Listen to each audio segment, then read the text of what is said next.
Keshod underbridge में होड़ी ने लईने आपना नेता प्रवीण रामना विरोध प्रदर्शन में नव वळांक આવ્યો છે। કેશોદ પોલીસ સ્ટેશનમાં પ્રવીણ રામ સહિત આમ આદમી પાર્ટીના 9 આગેવાનો વિરુદ્ધ ફરિયાદ નોંધાઈ છે।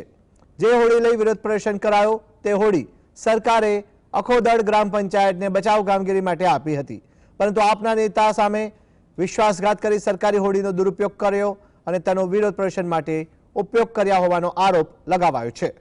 અખોદડ ગામના સરપંચ દેવાનંદ પીઠિયાએ આપ નેતા વિરુદ્ધ પોલીસ ફરિયાદ નોંધાવી છે।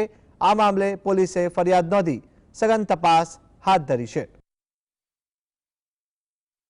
આ કામના આરોપીઓ બાલુભાઈ તેવી રજૂઆત કરેલી કે અમારે ત્યાં બચાવની કામગીરી માટે બોટ જોઈએ છે, તેવું કરી અને સરકારી બોટ તેઓની પાસેથી લઈ અને આમાં દુરુપયોગ કરેલો હોય, તેઓને વિશ્વાસઘાત કરેલો હોય અને દુરુપયોગ કરી અને તેઓને 4 રસ્તા ખાતે વિરોધ પ્રદર્શન માટે તેમનો ઉપયોગ કરેલો હોય, જે આધારે દેવાનંદભાઈ સરદારભાઈ પીઠિયાએ ઉપરોક્ત તમામ આરોપી વિરુદ્ધ ફરિયાદ આપતા કેશોદ પોલીસ સ્ટેશનનો ગુનો દાખલ કરી આગળની તપાસ હાથ ધરી।